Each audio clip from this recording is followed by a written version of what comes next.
Untuk saat ini Ibu single parent atau punya suami sekarang?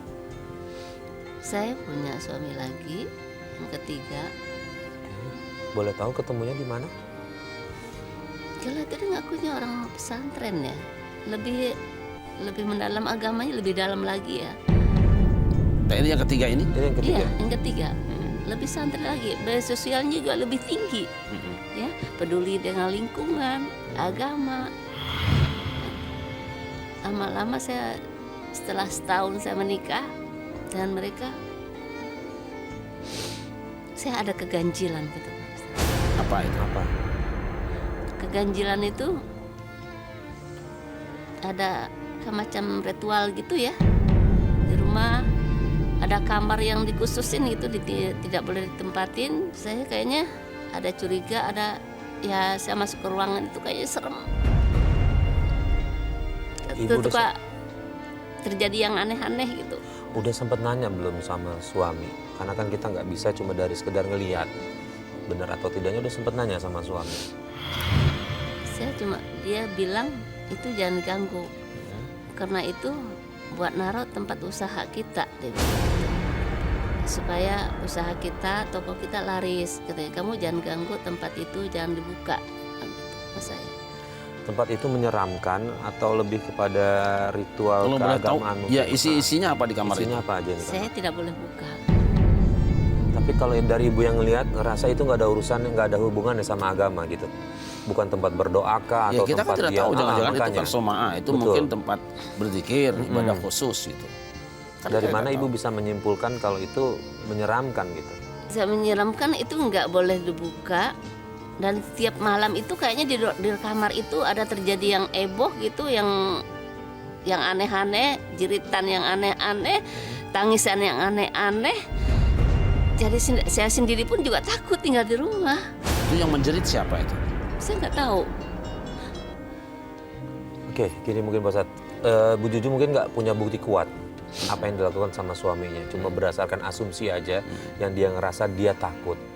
Oke, saya ada dua pertanyaan nih Pak Ustadz. Satu, misalnya kita berpikir, oke, apa yang dipikirkan Bu Juju ini adalah dia bermain goib.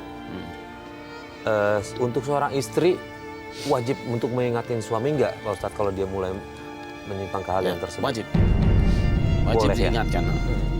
Dan saya anjurkan Bu Juju bisa baca kitab munajat misalnya. Nanti yang insya Allah kalau sudah kita bawa, baca kalau memang itu adalah tempat ritual iblis atau jin, insya Allah dia akan pergi dengan sendirinya. Atau ada reaksi muncul. Baca Quran, terutama surah Al-Baqarah ya dibaca. Kalau benar di kamar itu ada seperti itu, dia akan hilang dengan sendiri insya Allah. Kita siapkan garam atau air, bacakan itu, kita lemparkan nanti hilang sendiri. Cuman yang jadi pertanyaan saya ada jangan-jangan di kamar itu juga ada orang. Itu dia maksud saya, ada pertanyaan. Itu suaranya kedua adalah perempuan, itu. tak? Iya. Biasanya seperti itu. Saya tidak meramal, saya tidak mendeteksi, tapi dugaan saya ada suara perempuan di situ. Benar, Bu Juju ada suara perempuan di situ. Suka ada suara perempuan tuh serem banget, nangis. Nah itu kalau saya bicara sama suami saya itu kalau kamu mau tahu aja katanya.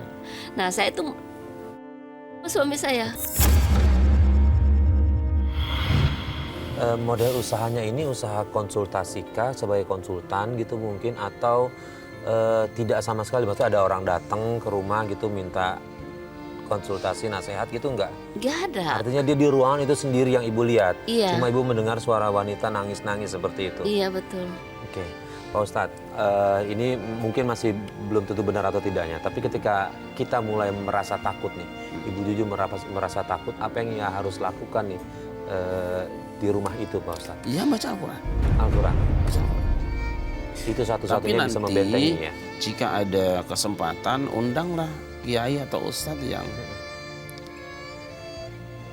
yang mau lah, mau. Tetapi kalau di satu rumah ada kamar khusus buat suami itu tidak rasional. Saya ada kamar khusus, saya ada kamar karena kita ada ruangan, saya nulis, saya baca kitab sendiri. Karena kalau di ruang tamu kan agak ramai gitu kan, saya kadang sendiri. Tapi istri ya boleh masuk di situ. Kalau nggak boleh masuk, kenapa? Masih ada sesuatu yang tidak berbahaya. Tidak berbahaya buat beliau, tapi berbahaya buat si laki-laki tadi, buat suaminya. Membahayakan mungkin karena ada kepentingan pribadinya yang selama ini disembunyikan. Tadi dibilang buat kelancaran usahanya nih Pak Ustadz. Ah, tidaklah. Tidak. Tidak. Saya kok tidak Tidak melihat membayangkan itu ya. Mohon maaf, bisa jadi jangan-jangan ada perempuan lain. Itu aja kalau saya. Tapi kalau perempuan lain tuh nggak ada pernah keluar. Saya pengen tahu tuh nggak boleh, malah saya kamu katanya. Laki-laki punya cara tersendiri untuk aman dari istrinya. 1001 cara Pak Oh Ustadz. iya. Dia masuk ketika ibunya ke warung atau ngaji. Dan dia pulang pada saat dia juga pergi. Tentu saya tidak buruk sangka dengan itu. Karena menyangka dengan jin juga lebih buruk lagi kan. Tapi kalau benar jin, ibu baca kitab surat Al-Baqarah, akan bereaksi dia. Kalau tidak, manusia itu. Tapi kalau manusia kan mungkin nggak serem, Pak Ustadz. Ini serem banget. Ibu pernah dengar suara setan apa tidak? Ya, ada ketawa, ada nangis. Yang gitu. ketawa itu kan manusia. Tapi yang menangis ketawanya juga manusia. aneh, serem gitu loh ketawa. Ibu juga bisa bikin ketawa yang aneh. Bisa. Oke, artinya gini. Ada suara minta tolong. Ya, bisa saja itu untuk merubah alibi. Ya. Pindahkan alibi supaya anggapannya itu adalah jin. Bisa. Tapi serem banget Pak Ustadz. Serem Saya banget. serem. Oke gini, Ibu Juju waktu itu nanyanya baik-baik atau memang di ruangan itu Ibu Juju masuk pada saat dia ada di situ? Saya kan pengen tahu itu namanya kamar ditutup ya. Iya, masuk ke dalam. Kita mau dibersihin, nggak apa kan nampak apalagi serem gitu kan. Kita pasti dong pengen dibersihin gitu ya. Malah saya didorong.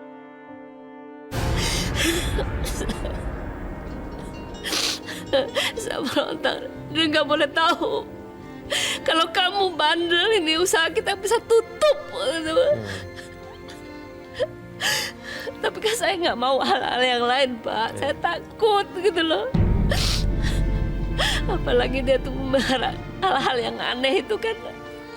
Iya, saya belum bisa Tadi saya menyimpulkan. kan nggak percaya Mbak Dia tuh seperti itu gitu loh. Kalau untuk yang benar mungkin dia nggak marah sama saya gitu loh. Gimana Pak Ustadz? Saya mohon maaf, saya belum bisa menyimpulkan bahwa itu ada klinik di situ atau ada ritual bisnis. Belum bisa menyimpulkan. Kalaupun iya, apa sih sulitnya membuat suara serem? Bisa jadi itu suara dia sendiri, bisa juga itu suara handphone, bisa itu juga suara orang lain. Sekarang sudah banyak ditemukan kebohongan seperti itu. Jangan cepat menyimpulkan bahwa itu adalah suara setan atau jin. Ingat, jin itu juga kalau mendengar orang baca Quran dia akan pergi. Di tempat yang ada ibadahnya dia akan hilang. Apalagi ustadz kan. Cuma pertanyaan saya kalau memang dia seorang yang disebut dengan ustadz, ilmu agamanya yang seperti apa? Karena ada juga yang spesialis ilmu-ilmu seperti itu. Ada. Banyak yang kayak begitu. Yang penting sekarang ibu mungkin telusuri siapa rekan-rekannya dulu. Siapa teman bergaulnya? Kalau ada teman bergaulnya yang memang urusan klinik seperti itu, mungkin baru mulai kita bergerak di situ. Kita hadapi di situ. Kalau tidak ada, jangan segera memfitnah jin juga nggak boleh kan. Tapi itu Pak Ustadz, dianya itu ya sering teman-temannya itu ya yang pergi kemana gitu satu tempat rombongan. Saya nggak tahu kemana perginya karena saya tidak boleh ikut dan saya tidak boleh tahu. Pokoknya Pembicaraan mereka apa? dia bilang dia ada pertemuan apa gitu di gunung apa gitu. Atau bicara tentang penjualan tanah misalnya sekian ratus hektar. Bukan. Udah. Nah, dia ada satu perguruan. Jadi dia suka ke sana tuh tiap-tiap malam Kliwon gitu ya, Jumat Kliwon gitu suka ke sana rombongan sama teman-temannya itu gitu loh. Nah itu sudah berapa lama Bu Sofi? Di situ Ya semenjak saya udah ketahuannya itu sih, saya udah setahun saya nikah sama dia itu mulai saya kecium karena temannya sering datang ya. Yang sama juga kamar saya nggak boleh buka. Saya mulai curiga. Tapi selalu saya bertanya, dia mengelak terus gitu loh. Nah, cuman dia bilang ini buat usaha kita, buat modal kita. Selalu kata dia gitu. jawabnya seperti itu. Supaya usaha kita maju, biar sukses. Ya, saya curiga gini Pak Ustadz ya. Sekarang kan dia suka beramal, memberi anak yatim, pakai miskin, misalnya dengan uang yang nggak jelas gitu ya, usaha cuman tokoh gitu ya. Tokoh ya besar sih tokohnya, tapi kan istilahnya nggak lumrah lah gitu Pak Ustadz ya. Penting juga ditelusuri apakah berhubungan dengan bank juga. Penting ditelusuri itu. Jangan-jangan tokonya itu diagunkan atau ngambil uang dari bank cukup besar dengan agunan tokonya dengan bayaran sekian sebulan, kan bisa ditelusuri. Tapi kalau benar dia melakukan ritual pesugihan sampai istri tidak boleh masuk, ya itu bukan dari bagian Islam, bukan bagian dari ajaran Islam. Pak Ustadz, dengan cara apa biasanya untuk seorang istri jika menemukan hal yang kurang lebih sama apa yang ditemukan oleh Ibu Juju kepada suaminya nih Pak Ustadz, biar tidak ada keributan, tidak ada kekerasan fisik di situ Pak Ustadz? Untuk sementara mungkin bisa dibiarkan tempat itu tidak dimasuki dulu. Untuk sementara bertahan dulu. Cobalah baca Al-Quran. Karena yakin jika itu ilmunya ilmu jin, dibacakan Al-Quran nanti akan ada reaksi. Baik suami maupun tempat itu sendiri. Baca saja terus.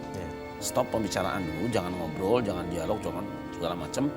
Untuk masalah yang satu tadi itu.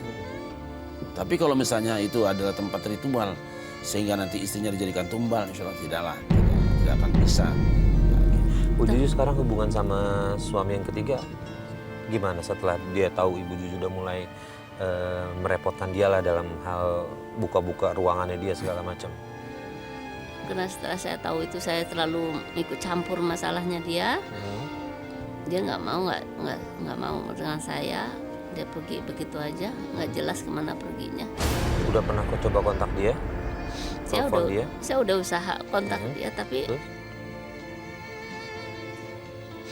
Nggak ada, dia nggak jawab atau nggak ngangkat atau ada nomornya udah nggak bisa dihubungi?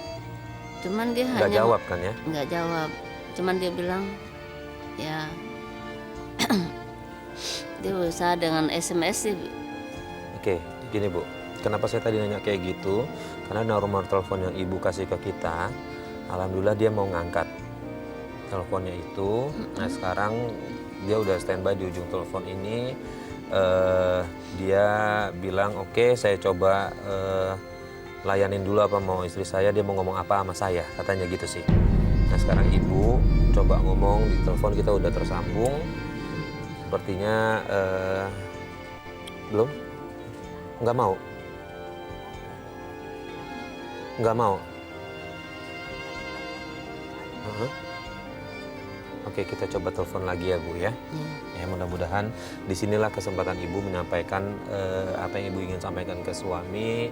Mudah-mudahan nanti Pak Ustadz juga bisa menengahi. Ada jalan keluar lah dari ini semua, karena kan semua yang tadi kita dengar masih dugaan sih ya. Ya baru sebatas sangkaan yang buruk. Ya. Belum tentu yang kita juga buruk itu juga buruk. Ya, kita di sini mau coba nyelesain, nggak apa-apa ya Bu ya. Gimana teman-teman udah?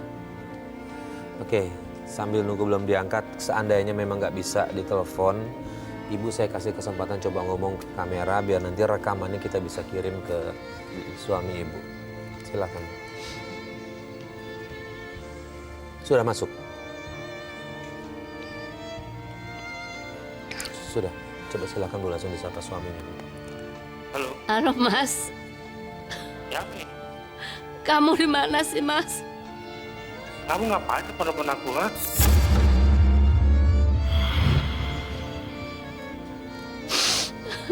Kamu tinggalin aku gitu aja Mas. Udah, kamu nggak usah telepon aku lagi lah. Aku udah nggak mau sama kamu. Kamu jahat. Kamu di mana sekarang? Pak, mohon maaf saya potong. Ibu Juju sekarang sama saya Farid Hasan dan juga Pak Ustadz, kita di program Tawakal.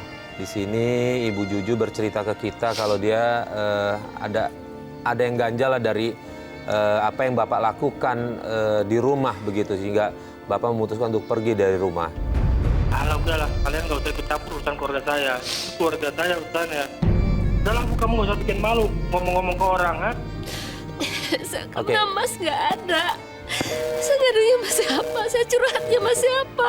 Kecuali ke Mas Ustadz yang bisa kasih masukan saya. Kayak gini, Bu Juju ini udah ditutup. Apa-apa setidaknya kita udah coba berusaha. Saya minta mungkin Pak Ustadz bisa dibantu biar rekamannya kita bisa kirim deh. Kayaknya agak susah nih kita untuk coba telepon lagi. Iya, gini ya. Masalah itu pasti ada penyelesaiannya. Ya. Meskipun tidak semua penyelesaian sesuai dengan harapan kedua pihak. Ya. Tapi harus dilakukan. Nah, karena sekarang suami juga sudah memvonis istrinya salah. Kemudian istri juga punya penilaian pada suami, penilaian salah. Tetap dua keluarga harus kumpul. Ya. Cari wakil keluarga. Dan nanti untuk menengahi mungkin dipandang perlu orang yang mengerti agama lah. Mengerti agama. Jadi kalau tadi saya mengajukan supaya dipelajari siapa teman-temannya dan apa aktivitasnya, mungkin terlalu rumit barangkali, bisa tetap ini harus selesaikan. Bahwa rumah tangga itu lanjut atau tidak itu kan hal lain. Yang penting ada penyelesaian lah. Keluarga dari Ibu Juju, keluarga dari suami kumpul. Intinya gimana sih kalian berdua bahagia aja. Tapi kalau dia bahagianya meninggalkan istri ya nggak boleh buat. Meskipun apabila istri tidak punya kesalahan kemudian tinggalkan ya itu kezaliman toh. Nah itu nanti kita akan memetik buahnya sendiri. Akan memetik buah sendiri. Mungkin ibu datang di Tawakal ini karena sudah terlalu rumit, bingung menyelesaikannya bagaimana. Kok masalah tidak kunjung selesai gitu kan. Nah kita coba menjadi media, mediasi, tetapi mungkin kelihatannya ada yang sulit lah untuk kita wujudkan bisa bertemu. Kalaulah bisa bertemu, bisa ngobrol, apalagi suami kan ngerti agama, mungkin lebih gampang lah insya Allah, lebih gampang gitu. Jadi tadi keluarga tetap pertemukan mereka yang jangan ngobrol antar keluarga, kita diam saja dulu nanti dipanggil dua-duanya. Insya Allah selesai. Insya Allah selesai. Mudah-mudahan bisa bermanfaat Bu Juju ya. Coba kita jalanin dulu, kita coba jembatanin ya. Kita coba temuin ibu sama suami ibu. Tapi juga mungkin kita dari Tawakal tetap coba kita komunikasi kembali tanpa melibatkan Bu Juju dulu. Kita ngobrol lah. Syukur-syukur bisa ketemu apa masalahnya kan gitu. Nah kita sampaikan kecurigaan istri dengan kamar itu apa. Betul. Karena mungkin ada orang-orang yang punya, yaitu tadi mungkin dia jadikan soma'ah, jadikan majelis zikir dia sendiri. Yang istri tidak boleh diganggu karena ini satu lain hal lah. Dia mungkin punya alasan. Kalau alasannya bisa syar'i dan bisa diterima ya kita nanti akan sampaikan. Ya, paling tinggal minta maaf lah. Tapi kalau misalnya alasannya tidak syar'i juga ya mungkin kita juga punya hak untuk mengingatkan tentang bahayanya lah. Gitu. Jadi mungkin Bu Juju nggak selesai di cara ini. Setelah ini kita coba datengin suami ibu.